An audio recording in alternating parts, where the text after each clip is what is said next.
Sir ಇವಾಗ piles ಆಗಿದೆ ಅಂತಿದ್ದ ಹಾಗೆ ಹಾ, ಮೇ ಬಿ ಹಾ. ಫಸ್ಟ್ ಒಂದಷ್ಟು ಮನೆ ಮದ್ದನ್ನ ಫಾಲೋ ಮಾಡಿರ್ತಾರೆ. ಹಾ, ಆ ಹಾ. ಥರದ್ ಯಾವ ವಿಯರ್ಡ್ ಆಗಿರೋ ಮನೆ ಮದ್ದು ಫಾಲೋ ಮಾಡ್ಕೊಂಡು ನಿಮ್ಮ ಹತ್ರ ಬಂದಿರೋರ್ನ ನೋಡಿದ್ದೀರಾ? ಮೇಡಮ್, ಈ ಪೈಲ್ಸ್ ಬಂದ ತಕ್ಷಣ ನನಗೆ ಹೀಟ್ ಆಗಿದೆ, ನನಗೆ ಕೋಲ್ಡ್ ಆಗಿದೆ ಅಂತ ತುಂಬ ಕತೆ ಹೇಳ್ತಾರೆ. ಪೈಲ್ಸ್ ಬಂದಿದೆ ಅಂದ ತಕ್ಷಣ ಎಷ್ಟೋ ಜನ ಹಂದಿ ಮಾಂಸ ತಿಂದರೆ ಪೈಲ್ಸ್ ಹೋಗುತ್ತೆ ಅಂತ ಎಲ್ಲರಿಗೂ ಗೊತ್ತು ಮೇಡಮ್. ಹಾ. ನಾನು ಹೇಳ್ತೀನಿ, ಒಂದು ಕೆಲಸ ಮಾಡ್ರಪ್ಪ, ನಮ್ಮ ಹಾಸ್ಪಿಟಲ್ ಪಕ್ಕದಲ್ಲಿ ಒಂದು ಹಂದಿ ಮಾಂಸದ ಅಂಗಡಿ ಇಟ್ಬಿಡಿ, ಚೆನ್ನಾಗಿ ಸೇಲ್ ಆಗುತ್ತೆ ಅಂತ ಹೇಳಿದೆ. ಒಬ್ಬ ವಿಯರ್ಡು ಏನು ಮಾಡಿದ್ದ ಅಂದರೆ, ಈ ಪೈಲ್ಸ್ ಒಂದು 3 ಇಯರ್ಸ್ ಇದೆ ಮೇಡಮ್ ಅವನಿಗೆ. ಅವನು ಏನು ಮಾಡಿದ್ದಾನೆ, ಬೆಣ್ಣೆನ ಫ್ರಿಜ್ಜಲ್ಲಿ ಇಟ್ಬಿಟ್ಟು, ಹಾ. ಅಮೂಲ್ ಆ್ಯಕ್ಚುಲಿ ಪ್ಯಾಕೆಟ್ ಹಾ, ಬರುತ್ತೆ ಹಾ, yes, ನೋಡಿದ್ದೀರಾ, yes. ಹಾ. ಅದನ್ನು ಚೆನ್ನಾಗಿ ಕರಗಿಸ್ಬಿಟ್ಟು ಅದನ್ನು ಪೈಲ್ಸ್ಗೆ 3 ಇಯರ್ಸ್ ಪ್ಯಾಚ್ ಮಾಡ್ಕೊಂಡಿದ್ದಾನೆ ಅವನು.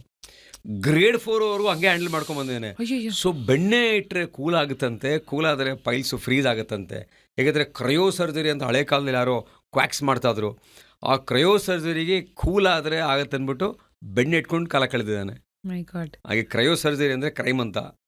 ಕ್ರಯೋ ಸರ್ಜರಿ ಅಂದರೆ ಯು ಮೇಕ್ ಪೀಪಲ್ ಕ್ರೈ ಅಂತ ರಂಗಾಭಾಷಮ್ ಅಂತ father of JS surgery in India ಅವ್ರು ಹೇಳಿರೋದು. ಅವ್ರಿಲ್ಲ ಈಗ ಪದ್ಮಭೂಷಣ. ಹಾಗೆ ತಣ್ಣಗಾಗತ್ತೆ ಅಂತ, ಹೀಟ್ ಆಗಿರೋದನ್ನು ಕೋಲ್ಡ್ ಮಾಡೋಕ್ಕೆ ಬೆಣ್ಣೆನೂ ಇಡ್ತಾರೆ, ಹಂದಿ ಮಾಂಸನೂ ತಿಂತಾರೆ, ಐಸು ಇಡ್ತಾರೆ. ಓ ಮೈ ಗಾಡ್. ಅಂಡ್ ಸ್ಟಾರ್ಟಿಂಗ್ ಅಲ್ಲೇ ಮೆನ್ಷನ್ ಮಾಡಿದ ಹಾಗೆ ಟಾಯ್ಲೆಟ್ಗೆ ಹೋಗುವಾಗ ನಾವು ಮೋಷನ್ಗೆ ಹೋಗುವಾಗ ಮುಕ್ಕಬಾರ್ದು ಅಂತ ಏನ್ ಹೇಳಿದ್ರಿ, ಹೌದೌದು. ಅದಕ್ಕೆ ಕ್ಯಾನ್ ವಿ ಕನ್ಸಿಡರ್ ಈ ಟಿಪ್ನ ಅಂದ್ರೆ drink your food chew water ಅಂತ ಏನ್ ಹೇಳ್ತಾರೆ.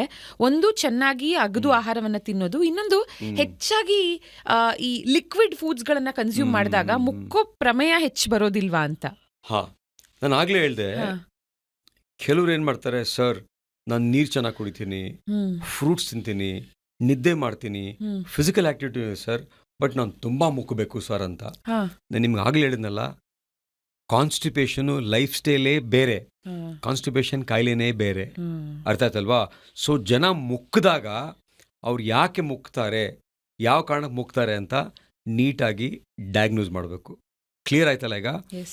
ಲೈಫ್ ಸ್ಟೈಲಿಂದ ಮುಕ್ಕದೇ ಬೇರೆ, ಹ್ಮ್. ಕಾಯಿಲೆದು ಮುಕ್ಕದೇ ಬೇರೆ. Correct, correct. ಎಷ್ಟೋ ಜನ ಮೇಡಮ್, ಒಂದು ಮಗು ಬಂದಿತ್ತು ಮೊನ್ನೆ. ಹ್ಮ್.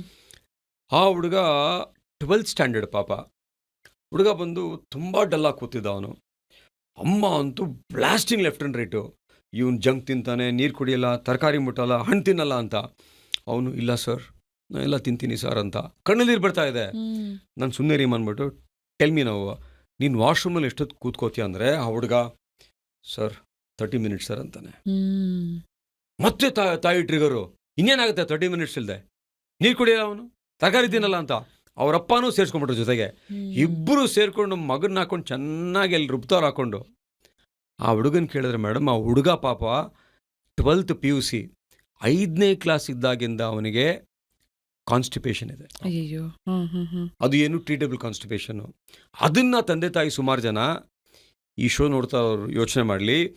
ಸುಮಾರು ಜನ ತಂದೆ ತಾಯಿ ಮಕ್ಕಳಿಗೆ ಕಾನ್ಸ್ಟಿಪೇಷನ್ ಇರುತ್ತೆ, ಹಾ. ಅದನ್ನೇನು ಮಾಡ್ತಾರೆ ತಂದೆ ತಾಯಿ, ಲಿಂಕ್ ಮಾಡ್ತಾರೆ. ಹಾ. ಇನ್ನು ಪಿಜ್ಜಾ ತಿಂತಾನೆ, ಇವನು ಬರ್ಗರ್ ತಿಂತಾನೆ, ಇವನು ನೀರು ಕುಡಿಯಲ್ಲ, ನಿದ್ದೆ ಮಾಡಲ್ಲ ಅಂತ.